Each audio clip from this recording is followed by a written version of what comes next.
All right, so let's talk about how do power meters work, part 10 of 10. This one isn't really so much about teaching power meters, and voltage meters and stuff.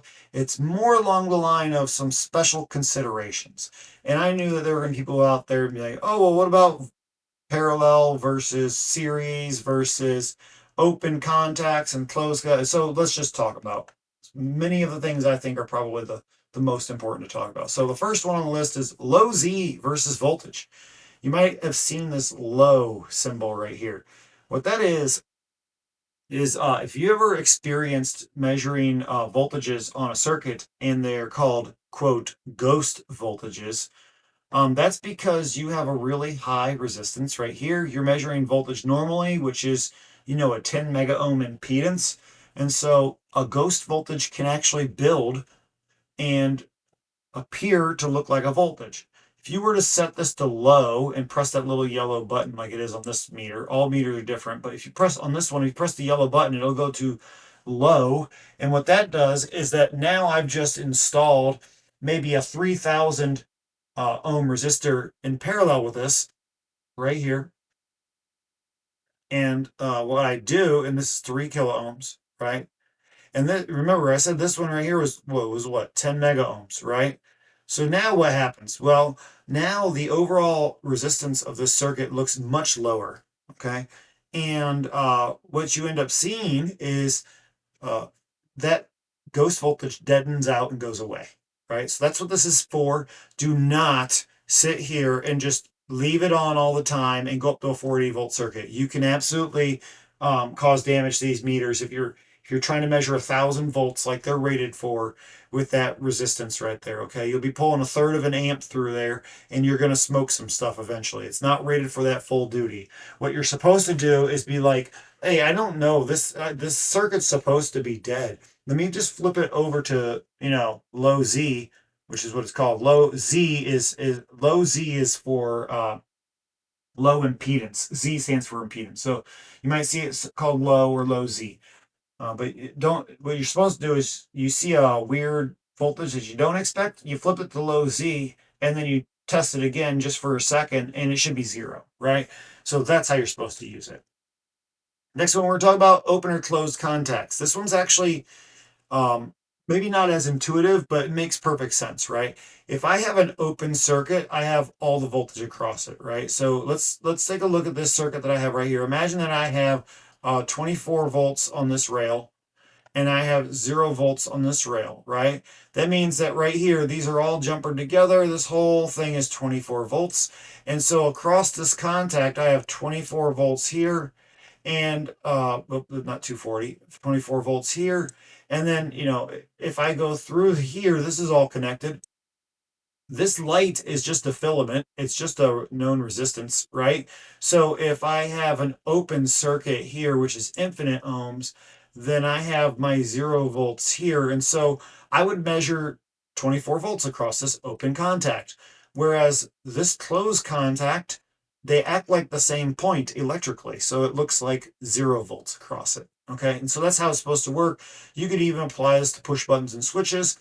If I were to measure the voltage across these 2 points, this would be 0 volts and 0 volts. Well, actually, they wouldn't be. It would be 24 and 24 on both sides. And then, so let's actually cross that out because that's wrong. 24 volts and 24 volts, right? Let's make sure we're speaking apples to apples here. This side over here is still 0 volts, and this side is 24 volts. So you see, now all my voltage is gone to my green light, my load. Okay. So if I were looking at the one above it, though, I had an open contact right here. This is 0 volts on this side and 0 volts on this side. So now this red light looks like 0 volts across it. So that's how you can tell if your load has voltage, right? Or if you have open and closed contacts. Measuring voltage in series and current in parallel. Please make sure that you do this properly. If you try to measure voltage in series, what you're going to end up doing is it's going to backfeed through. So if I were to measure voltage in series, let's imagine that I have a AC source here. It goes like here, and then I have a known resistor of a load motor or whatever it is, right? Um, this guy right here, your multimeter is going to be 10 mega ohms, right? And so I don't care if you have a 480 volt source. 480 volts divided by 10 million ohms is a very, very small resistance or current, okay? And so this load gets very, very, very little current, and therefore it will never run. So all you're measuring practically is the load or the source, okay? And the opposite is going to happen for current, but it's not as intuitive.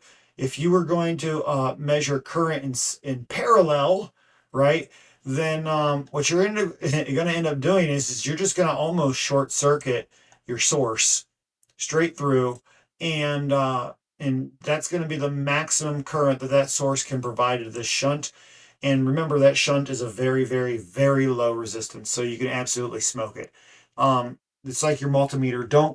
Don't hook it up in parallel to a battery. It'll just pop the fuse immediately. Okay. By the way, that's why these would have a fuse inside of them.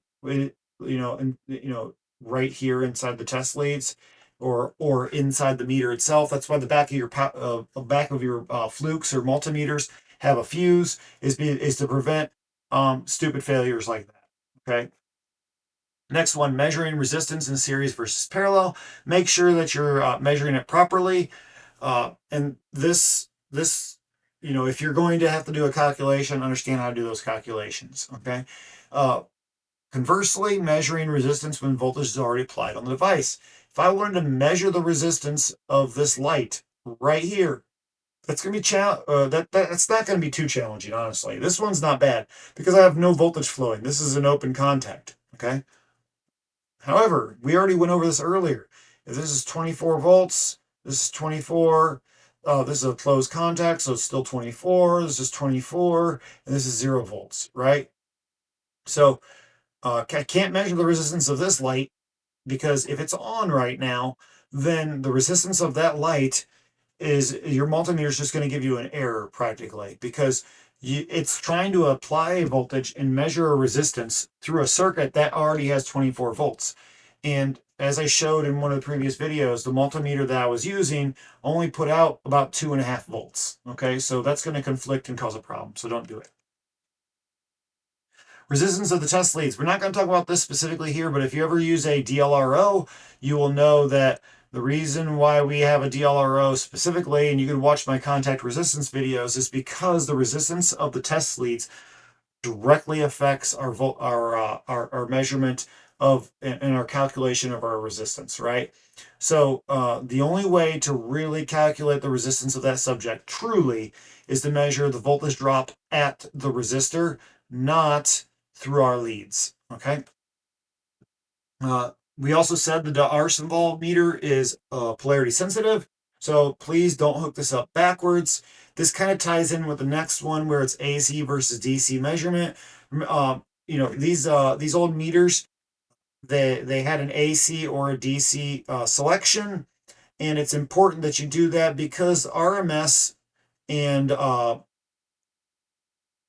and peak voltages are not the same, right? So if I were to pass this through a diode, all I would see would be this top section right here, and the amplitude is higher than the RMS, okay? So just be aware that you might have that, and you could also have dual scale meters as well, just for that intent. And so if you've gotten through all 10 of these videos, congratulations, you've completed it. Hopefully you understand more about some power meters.